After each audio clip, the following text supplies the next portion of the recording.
Oh,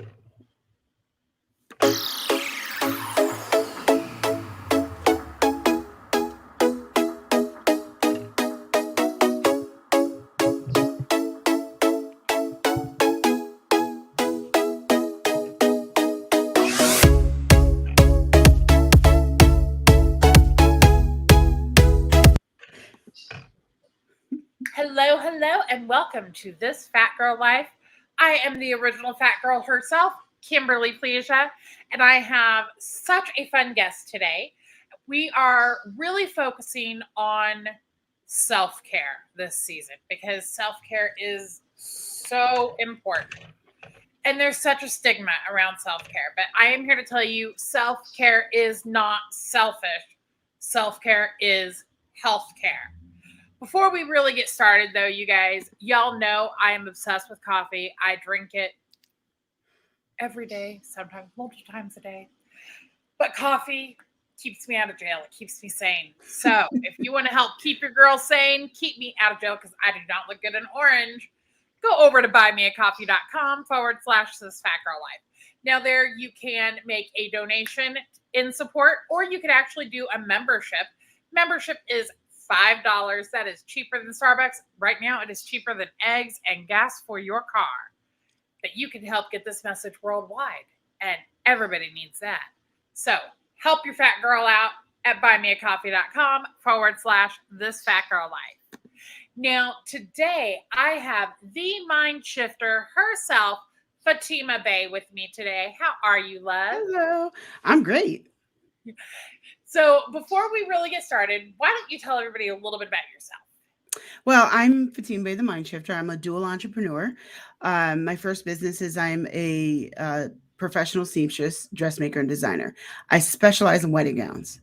So I make and design wedding gowns, I alter them, and I absolutely love it. I've been doing that for a very long time, over 10 years, probably over 14 years. Um, and then I'm also a mind shift coach. So, as a mind shift coach, I focus on the areas of helping you find your individual purpose, um, turning that turning your gifts and your purpose into a career or business because we should all be making money at what we were born to do. Helping you to find balance in any area of your life that's imbalanced. And then I focus on teens. So as a Fatima Bay, the Mind Shifter, I have a podcast called Mind Shift Power Podcast, and it's specifically for teenagers and the adults who work with them. So it's bringing together two communities that work together all the time, but couldn't be further apart. So I focus on that. I go to high schools and do workshops and speaking engagements with both adults and teens. I write for a magazine, and I do group coaching as well. So I do a lot. You just do it all. Well, you guys, the reason that I am so excited about having Fatima on the show today is because of a YouTube video that I saw of hers. Now, especially when it comes to self-worth and self-care, we all have some jacked up thoughts. We all go through it. We all go through that horrible self-talk. Well, her video, y'all, puts things into a somewhat different perspective and really kind of targets some of those thoughts. Y'all, she did a video. It is part 1 and part 2 of Crusty thinking. Now, I loved this. I thought, calling your thinking crusty. My daughter tells me all the time if I'm being crusty to her. So that hit me right there. I was like, man, that is such a perfect analogy for so much of the negative self-talk that we do. It is crusty thinking, y'all. What hit me is when she brought out that $100 bill and that $1 bill. How many of us have $100 dreams on a $1 budget? I know I am not the only one. Mm-hmm. I do it, and I know I am not the only one. So, Fatima, how did you come up with that? Well, I'm an analogy queen. Anybody who knows me will tell you, and you can even look through my YouTube channel, which is Fatima the MindShifter on YouTube. You can even look through my YouTube channel, and you can see that I'm all about analogies. I'm a natural born teacher. That's really my first and foremost gift. Out of all of the gifts and talents that I have, I would say that would be my strongest. And as a teacher, I understand that analogies are the best way that we learn. Mhm. And the reason I call myself the mind shifter is I try to put things in a way that helps you to shift your thinking. And like you said, a perspective that I hadn't thought about it like that before. So with the crusty thinking in particular, I'll be honest with you. I pray and I ask God, and He gives me these brilliant ideas that even I'm like, whoa, that was a good one. So this was one of those. And so I wanted to come up with something that okay, we can very often we hear people explain, especially as coaches and people in this industry. We can explain concepts. That's easy. It's not hard. We can understand concepts. Not hard at all. But do we really get it? But are we really processing it and knowing how to apply it to ourselves? I think very often people are afraid to include details in their explanations because they're going to offend somebody. I'm the opposite. I am not out to offend you, but if I do, oh well. I'm not going to hold back because you choose to be offended by whatever you want to be offended by. I'm just going to tell you the truth, and those who it hits and it changes their lives, great. Everybody else can go sit down somewhere. That's my attitude. So because I have that attitude, it leaves me free to be honest and real in my explanations. So with the crusty thinking in particular, obviously y'all gonna want to go watch it on YouTube. But with that, in particular, I think it's so important. I wanted to really convey the importance that we pay attention and control our thoughts. We can control our thoughts. It is not true that you have no control of your thoughts. That's some bullshit. You have absolute control of your thoughts. You Mhm. don't have control of what comes at your thoughts all the time, but That you is can true. control what you do with them. That's how you control your thoughts. Ex- So when that little bitch comes up in your head, you're like, you can't do that. You're too stupid. You're not good enough. Nobody's gonna like it. Nobody's listening. They don't like you. Blah blah blah blah blah blah blah. You need to punch her in the face. You need to turn around and like, bitch, that is a lie. you The need devil you, is you alive. yes, you need to talk back to those thoughts and make a choice. And it is a choice, it's not a feeling. Your feelings will follow the choice. It is Yeah. a choice to decide I am not going to let that thought sit there. I'm going to pick it up and throw it in the trash where it belongs. And that does take effort. It Oh takes a yeah. lot of work on our part because I know for myself, the reason I came up with that video is because I know that has applied to me, and I know it's not just me. And since we're on this fat girl life, it especially applies to those of us who are fat.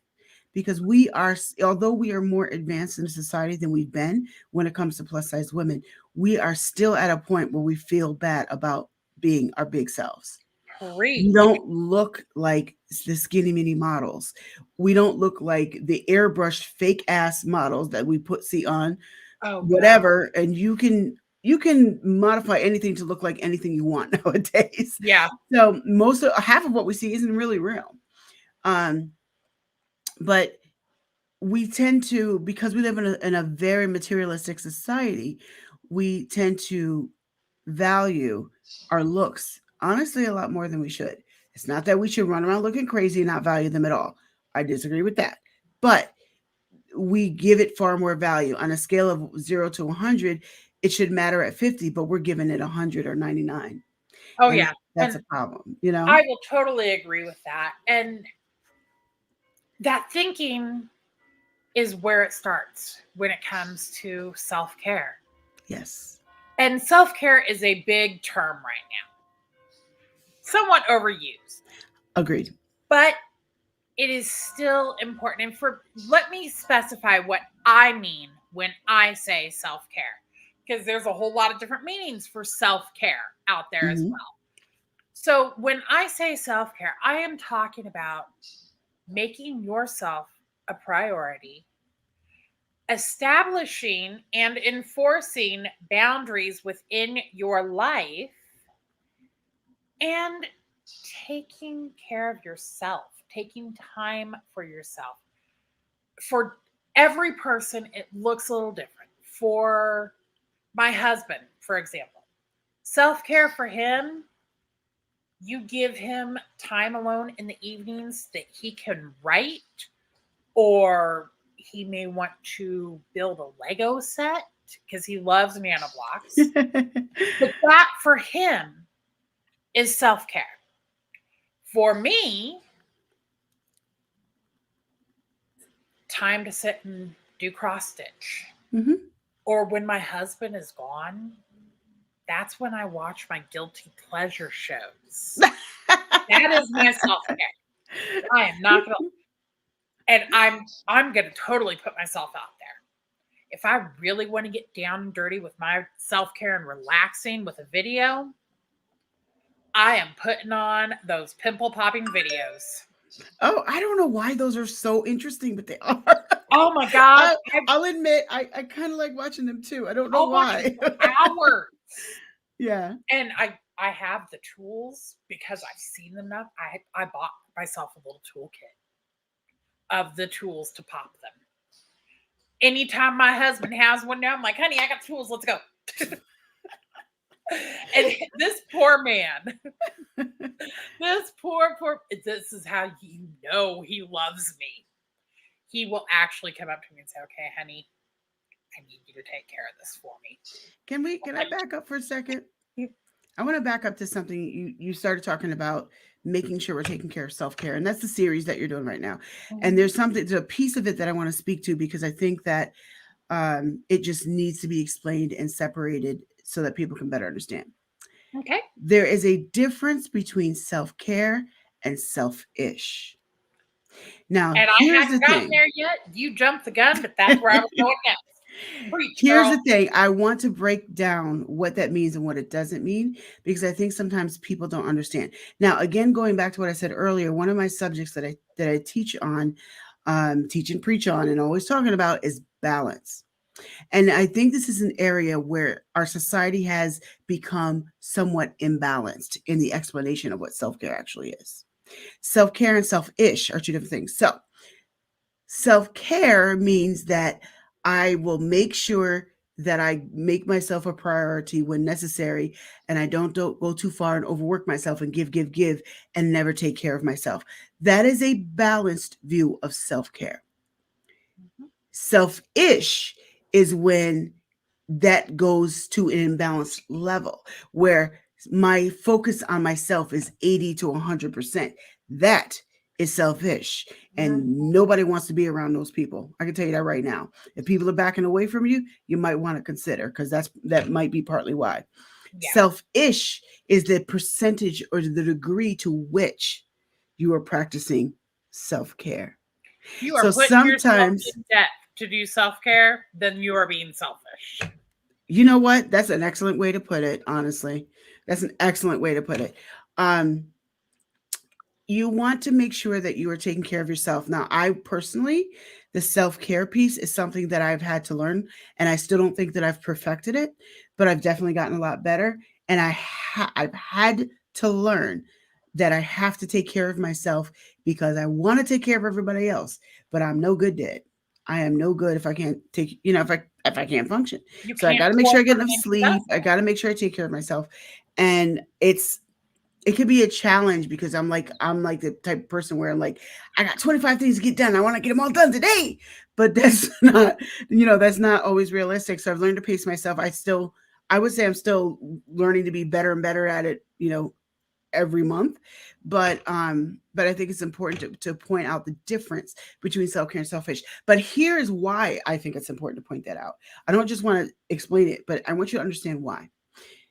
Sometimes you have women who are very, very giving, and they feel like any kind of care is selfish. And for those women, I want you to understand that you taking care of yourself is not selfish. And I want you to understand where that line is. That line is when it's more than 50%. If you want to give it a number, let's say more than 50%.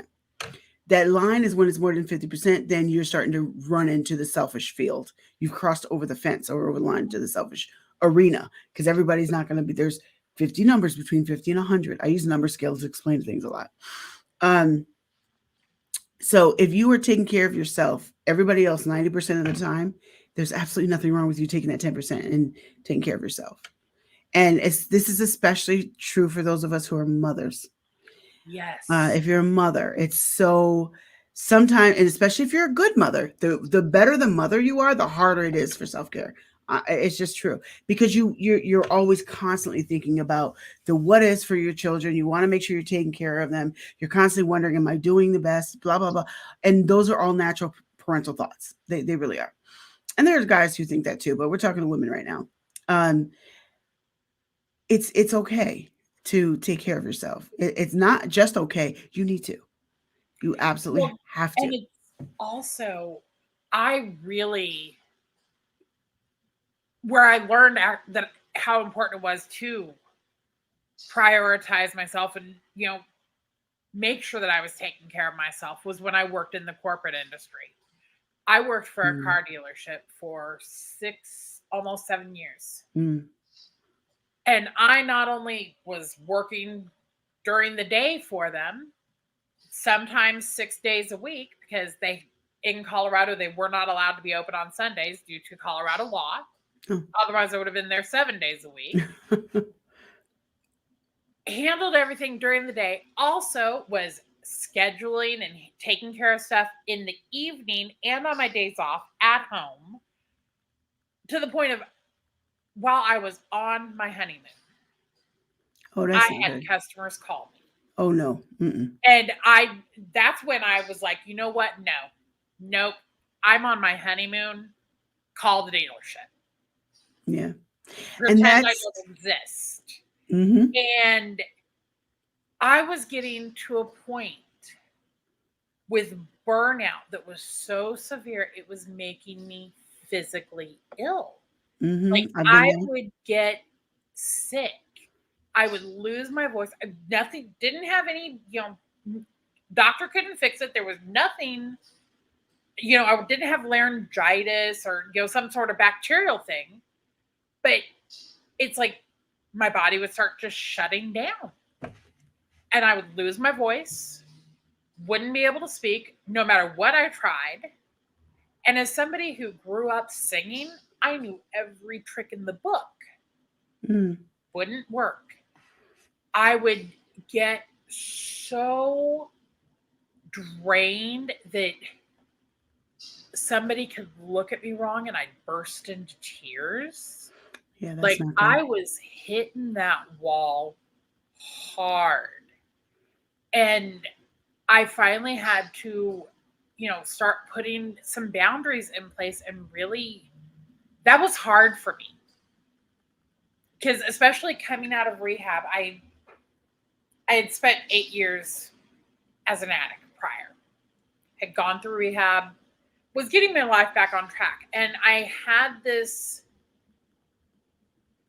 fucked up thinking that in order to try to show everybody that I was better, that I wasn't the same person I was in addiction, I had to succeed. Well, I was taking it to unhealthy extremes, yes. And that's the problem, especially, when you're working in a corporate industry or something like that, is you go to such unhealthy extremes to try to prove that you are just as good as a counterpart that may be deemed societally better. And I'm not going to call out any specific counterparts right now. That's not what this is about. But when you are competing with a counterpart, or you want to show that, hey, I'm the best, you take it to such unhealthy levels. And that's what I think a lot of that crusty thinking actually happens as well. Because we are constantly trying to achieve something that isn't going to serve us. You really said it. I would say for people out there who are listening right now, and you keep trying to find a way to take care of yourself, find a way to be better balanced when it comes to self care, and you just keep ending up not doing it, and you keep ending up in the same situation over and over again, and it's not happening, your thinking needs to change. Until it does, you're not going to change. And that's where crusty thinking comes in. Your thinking is crusty when it's the same thoughts over and over again. It's just like they say, doing the same thing, expecting different results. That's crusty thinking. Doing what the people before you and your family did, but expecting it to come out better for you, that's crusty thinking. It doesn't work. And we really need to examine ourselves and ask, okay, how is my thinking? Because how is my thinking affecting my success or failure right now? I promise you it's in your thinking. I promise you. Success or failure is 100% in your thinking. Because even if you have opportunities to do this and that, and you have the means to do this and that, your thinking is what will help you. Your thinking is what will make you grab a hold of the right opportunities, or to waste them, I'm or going to give to you another discard them. example for crusty thinking that I just came up with. If your thinking makes you constantly feel bad about yourself, that is crusty thinking. Yes. And sometimes I will call it stinking thinking, but I use crusty thinking in that video. Other times I've called it stinking thinking, but I use crusty thinking in that video because of the physical demonstration that I did in that video, and how it was literally crusty. But your stinking thinking, yes, you're so right. If you find yourself constantly putting yourself down, that means you have a bad habit that needs to be broken. Your thinking is in a bad habit loop, and it needs to be broken. Your mind is in behind bars and in chains, and those chains need to be broken. And I love that you brought up the word habit, because, and I've said this before and I will say it again because there are people that need to hear it. It takes 21 days to create a habit. You have to do something every day for 21 days. You're absolutely right. A habit. Mm-hmm. That is scientifically proven. This isn't just something I came up with. Science is behind that. So when you are trying to change some of that crusty thinking, that negative self-talk, the best thing I ever was taught, and I actually just had a conversation with somebody in a Facebook group the other day. Take something positive about yourself. Write it on a sticky note, or for me, I actually keep them on my phone. I have a little widget, and I'm actually going to show part of my home screen if I can get it up. It doesn't want to come up properly because it's got a different widget on it right now. But where is it? Up on the top of my screen, I've got these two widgets. And this one, of course, they're not going to come up properly because I just messed up my phone. But I actually keep affirmations on my phone because I have my phone with me constantly. So when I have that moment of tearing myself down, which we all do, I don't care who you are. If you say you never do it, you are lying. I'm just going to call that out real quick because we all have those moments. May not be as frequent for some as it is others, but it's there.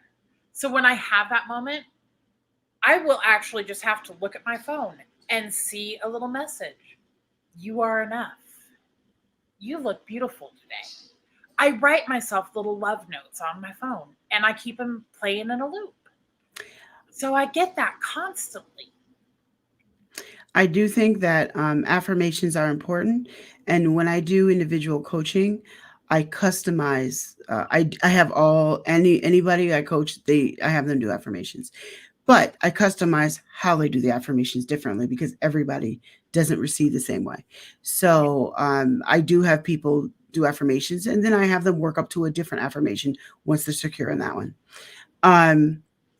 But I also wanted to point out something you said a minute ago. When we're talking about something I said earlier about telling that bitch in your head to shut up, because in line with what you just said about what we're just talking about with habits, you have to make it a habit to combat. If you were 50 years old and you have a habit for the past 49 years of putting yourself down and receiving those thoughts and taking them in that says you're not good enough, you're not smart enough, they're looking at you, whatever it is, whatever the negativity is, you can, even at 50 years old, you can change that. Mm-hmm. But as Kim just said a minute ago, you need to develop a habit of shutting them down. Don't just go, oh man, I had that thought, and just sit there with it.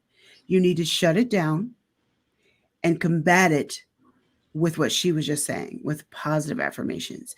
If you do those two things in combination, you can change any mindset. Yep. And I'm going to give an example of that. Real world example. And I started this has become a running joke, honestly, but it's so accurate. Because again, it's that, you've got that negative that you've had for 49 years. We're going to just use 50 as our number. You've had that habit for 49 years. 49 years, all you've told yourself is, God, I hate my chin. My chin is ugly. Having a double chin is ugly. And I freely admit, I am not a fan of my chin. But here's where it goes to the positive. I have a built-in pillow. If I fall asleep, with my head down, I got a built-in pillow. How many other people can say that? Perspective. My body gave me a built-in pillow. Built-in pillow. That's so I've got that negative. I hate my double chin. But it does this for me. True. Some one way to look at it. Turning that negative that I had for 49 years, I am turning it into a positive. So even with that negative thinking, because that negative thinking is not going to go away, but you can combat it. You have that thought, and then you add the but. And what's the positive on it? What is the opposite? What is the good thing about it? And that I had to start doing that with my body, especially because with my history, with being, a childhood sexual abuse survivor, going through 8 years of addiction in adulthood, I spent a lot of years in self-hate. 36 years, hated myself, hated my body. I couldn't tell you anything positive except for the fact that I could sing. That was the only positive I had. That, and I gave birth to a beautiful daughter. But I still didn't credit myself for that. She came out of me. That was it. My sister helped raise her.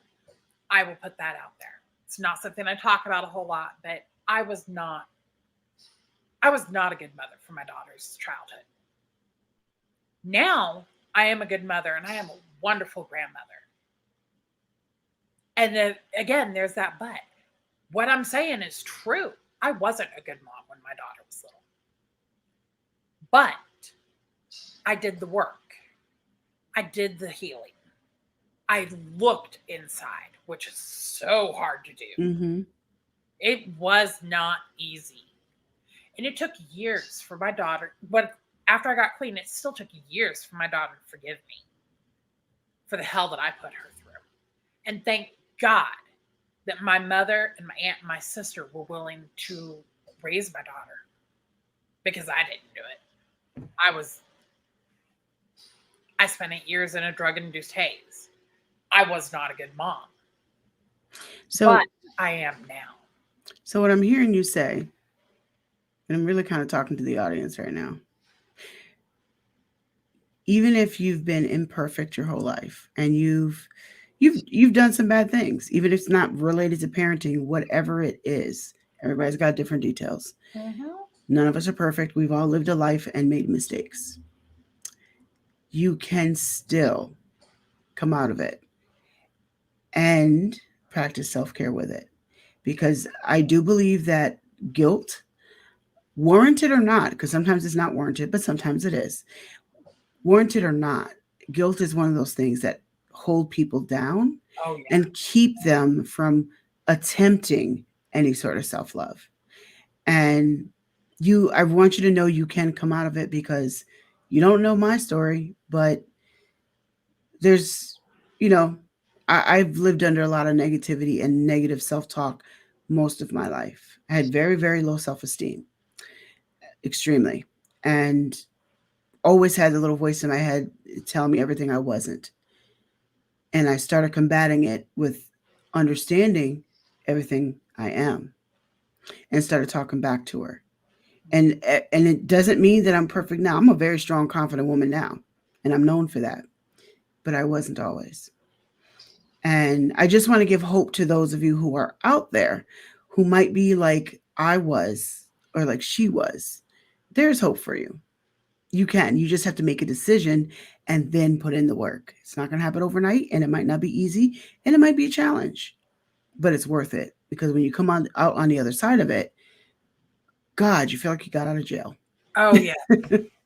Oh my God, yes. It is totally different. I can say now, I'm 47 years old. So when I say, that 49 years, it's pretty accurate for me. I'm there. I've hit that age. But I'm 47 years old.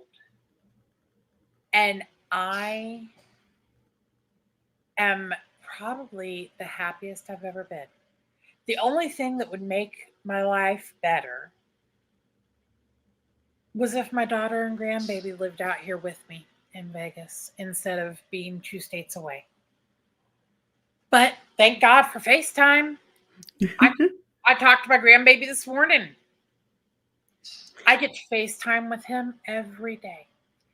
And I will say, and my daughter and I have had this conversation. I was not a good mom, but I am very proud to say I am a wonderful grandmother. And that little boy loves his Nana. And having my daughter call me because she has a question, or she's just frustrated in that moment and needs a break and needs another adult to talk to. I love that I am one of her first calls now, because 10 years ago I wouldn't have been. And that's progress. And that's beautiful. That is putting in the work. That is taking that negative and finding the positive. And I love that you talk about that.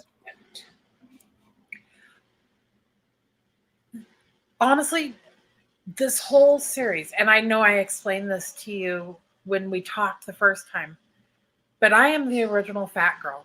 This entire show started because of a blog that I wrote about myself. This Fat Girl Life. I am the fat girl that started it. And the thing is, I think the reason you have the followers you do is because you're not the only one. And there's a lot of other Kimberlees out there, and Fatimas. Yes. And I'm hoping that this can help them. Well, you guys, we are going to wrap this episode up. Fatima, I want to thank you so much for coming on, for sharing the crusty thinking with us, telling us about, helping us learn about the crusty thinking that we all do and how we can change that and knock the crust off of it and smooth some of those edges and find the beauty that's under the crust. Yes. Because let's think about a pearl. An oyster is actually a really ugly animal. Mm-hmm. But that pearl inside that you have to dig for is a thing of beauty. Yes, it is. And all of you out there in internet land, that's what we're going to call it. Because that's how y'all are getting reached, is through the internet somehow. You guys are all pearls. You just may have to knock off some of the crust. I like that. Well, I'm going to ask one final question because I do this every episode, but now I got to switch it up because just as a heads up, if y'all don't follow Big Beautiful Badasses, one of my other podcasts, Fatima's on there too. And if you would, check out Big Beautiful Badass. And I like the title, Big Beautiful Badass. And there's my face. I love it. But I got to get him up with a different question. So, that being said, what is the most inspirational thing somebody has ever said to you?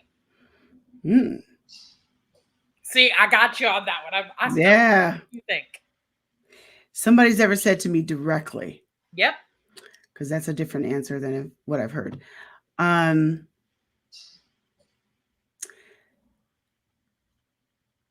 When someone has told me, and this happened actually last month, a girl that I used to work with basically told me that she worked with me a long time ago when she was 18 years old. She was just a kid. And I took her under my wing and taught her, this was in the bridal shop, taught her how to read people, how to hear what people are not saying, and being able to get people what they need, and et cetera, et cetera. And we worked on commission at the time. I gave her, I didn't even remember this until she said it to me. I gave her one of my sales so that she could make commission. And it was the first time she was ever making commission.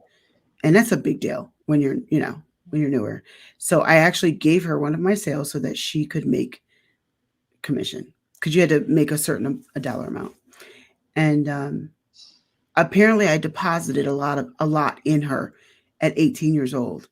And she's in her 30s now. And she recently told me that her time with me back then has changed her life, and it's molded and shaped her into who she is today. I'm sure it's not just me, but that I was a piece of it. That just literally brought tears to my eyes. Yeah. And it was humbling for me. I was like, I did not know. And let me tell you why that's related to this show right now. At that time, when I was doing all of this stuff to give to her, to deposit into her, and to everybody around me, I was feeling like shit about myself. I had no idea that I was planting good seeds that will continue to harvest every year in the people around me. I'm only recently finding out that it had that effect, not just from her, but that's the most recent. And that one just like hit me like a ton of bricks when she said it. And to me, that was humbling. It also tells me how important it is that I continue to do what I do. Because if I'm planting those seeds and it's making a difference, that's it. Mission accomplished. That's what it's all about. Yeah. That is beautiful. Well, thank you so much for coming on the show, and especially for sharing that that got me. That almost made me cry, and it wasn't even me. It made me cry when she told me. It literally did. I was like, oh, wow. Well, thank you so much for sharing that and for coming on the show. You guys, go check out Crusty Thinking Part 1 and Part 2 on YouTube. Give your girl Fatima a follow, because trust me, she got videos for everything for y'all. It's going to make a difference in your mindset. She is the mindset shifter. Let her help you shift that mindset. Y'all go over to buymeacoffee.com/This Fat Girl Life. Make sure that you are following me there so you get updates when I release new episodes and everything else. You guys, I have enjoyed spending this time with you, and I cannot wait for the next time. I hope you all have a great day.